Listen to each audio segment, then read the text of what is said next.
Hello. അപ്പോൾ ഇന്നത്തെ വീഡിയോയിൽ നമ്മൾ ഡിസ്കസ് ചെയ്യുന്നത് ശ്രീനാരായണ ഗുരു ഓപ്പൺ യൂണിവേഴ്സിറ്റി MA ഇംഗ്ലീഷിൻ്റെ പ്രൊജക്റ്റിനെ പറ്റിയിട്ടാണ്. പ്രൊജക്റ്റ് ഓർ ഡിസർട്ടേഷൻ എന്നാണ് നമുക്ക് വന്നിട്ടുള്ളത്. അപ്പോൾ അതിനെ പറ്റിയിട്ടാണ് ഇന്ന് നമ്മൾ പറയുന്നത്. നമുക്ക് 2 ദിവസം മുന്നേ ഒരു ക്ലാസ് ഉണ്ടായിരുന്നു, മീറ്റിലാണ് ക്ലാസ് ഉണ്ടായിട്ടുണ്ടായിരുന്നത്. അപ്പോൾ അതിൽ പറഞ്ഞു തന്നിട്ടുള്ള കുറച്ച് കാര്യങ്ങൾ നിങ്ങളിലേക്ക് കൂടെ ഷെയർ ചെയ്യാമെന്ന് വിചാരിച്ചു. എനിക്ക് മനസ്സിലായത് ഞാൻ എൻ്റെ ഫ്രണ്ട്സിന് പൊതുവെ ഷെയർ ചെയ്യുന്ന പോലെ വീഡിയോ ആയിട്ട് ചെയ്യുന്നതേ ഉള്ളൂ. അപ്പോൾ എല്ലാവർക്കും യൂസ്ഫുൾ ആവുമല്ലോ. നിങ്ങൾക്ക് കൂടുതലായിട്ട് എന്തെങ്കിലും ഡൗട്ട്സ് ഉണ്ടെങ്കിൽ അത് ജസ്റ്റ് കമൻറ്റ് ചെയ്യാം. എനിക്കറിയാവുന്ന പോലെ ഞാൻ ക്ലിയർ ചെയ്ത് തരാം കേട്ടോ. പിന്നെ വീഡിയോ ഫുള്ളായിട്ട് കാണാൻ ശ്രമിക്കുക. ഞാൻ ഷോർട്ട് വീഡിയോസ് ആയിട്ടാണ് ചെയ്യുന്നത്. ഒരുപാട് ലെങ്തി ആക്കാതെ നോക്കാം. കാരണം ഞാൻ എന്തെങ്കിലും പറഞ്ഞാൽ നിങ്ങൾ സ്കിപ്പ് ചെയ്ത് പകുതി വെച്ചിട്ടൊക്കെ കേട്ടിട്ടുണ്ടെങ്കിൽ ചിലപ്പോൾ അത് തെറ്റിദ്ധാരണ ഉണ്ടാക്കി വയ്ക്കാം. അപ്പോൾ ഫുള്ളായിട്ട് കാണാൻ ശ്രമിക്കുക കേട്ടോ. അപ്പോൾ ഫസ്റ്റ് തന്നെ നമുക്ക് പ്രൊജക്റ്റ് ഏത് സെമ്മിലാണ്, ചിലപ്പോൾ ഇതുവരെ അറിയാത്തവരുണ്ടാവും, ആദ്യമായിട്ട് വീഡിയോസൊക്കെ കാണുന്നവരൊക്കെ ഉണ്ടാവും. അവർക്ക് ജസ്റ്റ് ആദ്യം തന്നെ ഒരു ഐഡിയ കിട്ടാൻ വേണ്ടി പറയാം. നമുക്ക് 4th സെമസ്റ്ററിലാണ് പ്രൊജക്റ്റ് വരുന്നത്. ഞാനിപ്പോൾ 4th സെമസ്റ്റർ സ്റ്റുഡൻ്റാണ് MA ഇംഗ്ലീഷിൽ. 4th സെമസ്റ്ററിൽ നമുക്ക് ഒരു പേപ്പർ പ്രൊജക്റ്റായിട്ടാണ് ചെയ്യേണ്ടത്. അപ്പോൾ നമ്മളൊരു ടോപ്പിക്ക് കണ്ടുപിടിച്ച് നമ്മൾ അതിനെപ്പറ്റി റിസർച്ച് ചെയ്ത് പ്രൊജക്റ്റായിട്ട് സബ്മിറ്റ് ചെയ്യുകയാണ്.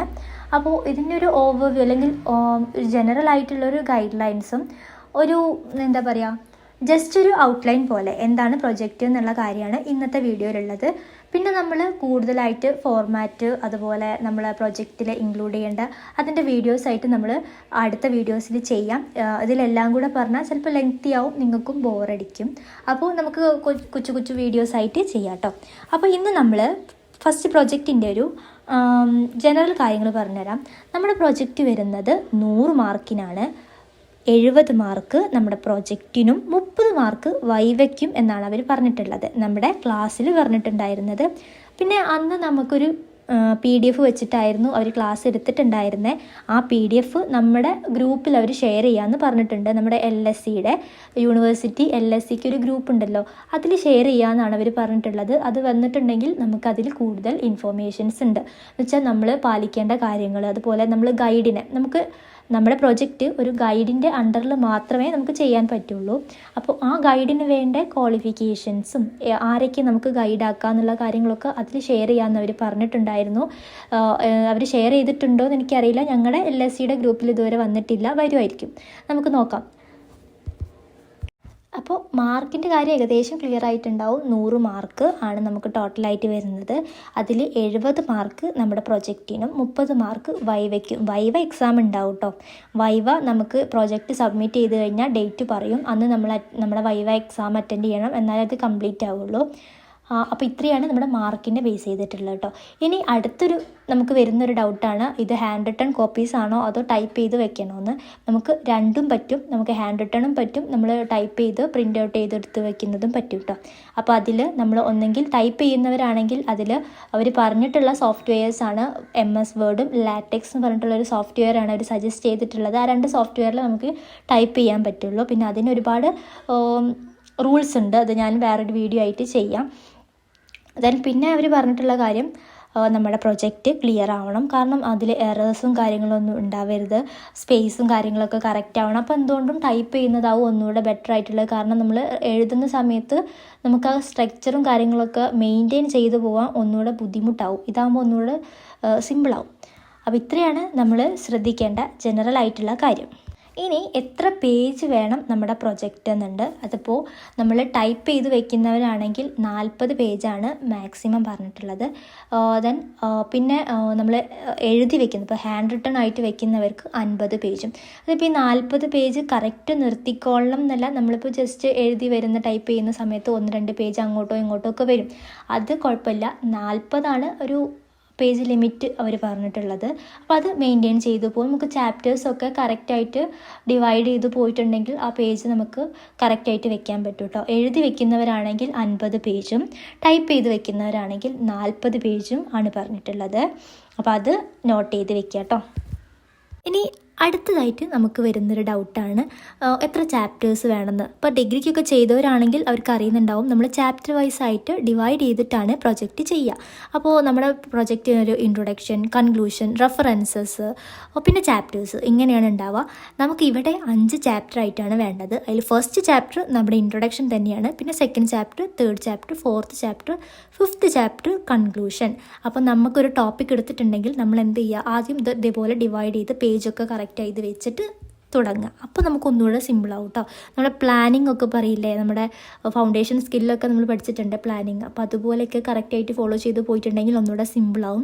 ഫസ്റ്റ് ഇൻട്രൊഡക്ഷൻ എഴുതുക. ആ ഇൻട്രൊഡക്ഷനിൽ നമ്മളിപ്പോൾ ഏതെങ്കിലും വർക്കൊക്കെയാണ് എടുത്തിട്ടുള്ളതെന്നുണ്ടെങ്കിൽ ആ വർക്കിൻ്റെ ഒരു ബേസിക് ആയിട്ടുള്ള ഇൻഫോർമേഷൻസും ബാക്ക്ഗ്രൗണ്ട് ഇൻഫോർമേഷൻസും കാര്യങ്ങളൊക്കെ കൊടുക്കുക. നമ്മൾ എന്താണ് പ്രൂവ് ചെയ്യാൻ പോകുന്നത് അല്ലെങ്കിൽ എന്താണ് സ്റ്റഡി ചെയ്യുന്നത്, ആ കാര്യങ്ങളൊക്കെ ജനറലായിട്ട് കൊടുത്ത് ഇൻട്രൊഡക്ഷൻ കൊടുക്കുക.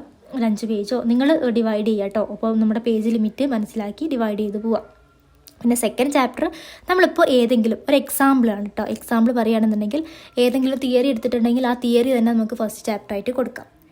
തിയറി വെച്ചിട്ടാണ് ചെയ്യുന്നതെന്നുണ്ടെങ്കിൽ തിയറി തന്നെ നമുക്ക് ഫസ്റ്റ് ചാപ്റ്ററായിട്ട് കൊടുക്കുക. അല്ല നിങ്ങൾ എന്താണ് നിങ്ങളുടെ ടോപ്പിക്കിനനുസരിച്ച് നിങ്ങൾ ചാപ്റ്റർ വൈസ് തിരിക്കുക.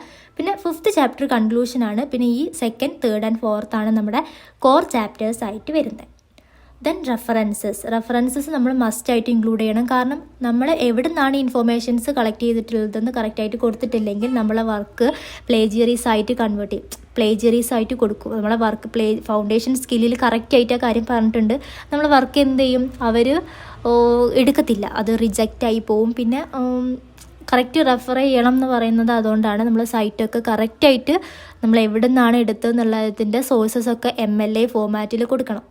അത് അവർ പറഞ്ഞിട്ടുള്ള ആ PDF തന്നെ പറഞ്ഞിട്ടുണ്ട് കാര്യം. PG ലെവൽ യൂണിവേഴ്സിറ്റി കോർ കോഴ്സിൽ ഫൗണ്ടേഷൻ സ്കില്ല് പറഞ്ഞത് പ്രകാരം എന്നാണ് പറഞ്ഞിട്ടുള്ളത്. അപ്പോൾ MLA 8th എഡിഷൻ ഫോളോ ചെയ്തിട്ടാണ് റെഫറൻസ് കൊടുക്കേണ്ടത്. ഇപ്പം നമ്മുടെ വീഡിയോയിൽ പ്രൊജക്റ്റ് എന്താണെന്ന് പറഞ്ഞു, ഏത് സെമസ്റ്ററിലാണെന്നൊക്കെ ഉള്ളൊരു ജനറൽ ആയിട്ടുള്ള കാര്യങ്ങൾ പറഞ്ഞു, പേജ് ലിമിറ്റ് പറഞ്ഞു, മാർക്കിൻ്റെ കാര്യം, അതുപോലെ ഗൈഡിൻ്റെ അണ്ടറിൽ മാത്രമേ ചെയ്യാൻ പാടുള്ളൂ, പിന്നെ പ്രൊജക്റ്റിൻ്റെ ബേസിക്കായിട്ട് എത്ര ചാപ്റ്റേഴ്സ് ഉണ്ട് ആ കാര്യങ്ങളൊക്കെ പറഞ്ഞു, സ്ട്രക്ചർ പറഞ്ഞു.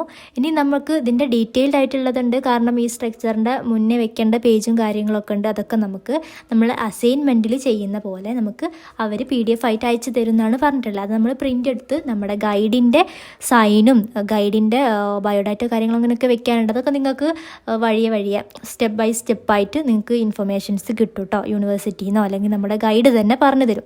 അതിനനുസരിച്ചിട്ടാണ് ചെയ്യേണ്ടത്. പിന്നെ ഒരു കാര്യം ശ്രദ്ധിക്കുക, നമ്മുടെ ഗ്രൂപ്പിൽ വരുന്ന കറക്റ്റ് ഗൈഡ് ലൈൻസ് ഫോളോ ചെയ്യണം. നമ്മുടെ ഗ്രൂപ്പിൽ അവർ PDF ആയിട്ട് ചെയ്യും എന്ന് പറഞ്ഞിട്ടുണ്ട്, അത് ഫോളോ ചെയ്യുക. അതുപോലെ നിങ്ങൾക്ക് വരുന്ന ഇൻഫർമേഷൻസ് ഗ്രൂപ്പൊക്കെ ചെക്ക് ചെയ്ത് കറക്റ്റ് അപ്ഡേറ്റ് ആയിട്ട് നിങ്ങൾ കാര്യങ്ങൾ ചെയ്യുക കേട്ടോ. അവിടുന്ന് ഇവിടുന്ന് കിട്ടി നമ്മൾ ജസ്റ്റ് ഒരു ഊഹം വെച്ചിട്ടൊന്നും ചെയ്ത് പോകരുത്. നിങ്ങൾക്ക് പിന്നെ അത് ലാസ്റ്റ് വെച്ചിട്ട് പിന്നെയും അതിൻ്റെ മേലെ എഡിറ്റ് ചെയ്യുക എന്ന് പറഞ്ഞാൽ ഭയങ്കര പണിയാണ്. അപ്പോൾ ഇതൊക്കെ കറക്റ്റായിട്ട് അറിഞ്ഞ് മനസ്സിലാക്കിയതിൻ്റെ ശേഷം ചെയ്യാം കേട്ടോ. Thanks for watching. ഈ വീഡിയോ നിങ്ങൾക്ക് യൂസ്ഫുൾ ആയിട്ടുണ്ടെങ്കിൽ ഫ്രണ്ട്സിനൊക്കെ ഒന്ന് ഷെയർ ചെയ്ത് സപ്പോർട്ട് ചെയ്യുക. ഞാൻ എൻ്റെ പ്രൊജക്റ്റ് ചെയ്യുന്നതിൻ്റെ സ്റ്റെപ്പ് ബൈ സ്റ്റെപ്പായിട്ടുള്ള കാര്യങ്ങളൊക്കെ വേണമെങ്കിൽ വീഡിയോ ആയിട്ട് ചെയ്യാം. അപ്പോൾ നിങ്ങളെന്തായാലും നിങ്ങളുടെ ഫീഡ്ബാക്ക് അറിയിക്കുക കേട്ടോ. അപ്പോൾ ഇൻഫർമേഷൻസും ഗൈഡ് ലൈൻസും ഒക്കെ ഫോളോ ചെയ്ത് കറക്റ്റായിട്ട് പ്രൊജക്റ്റ് ചെയ്യാം കേട്ടോ. Thanks for watching.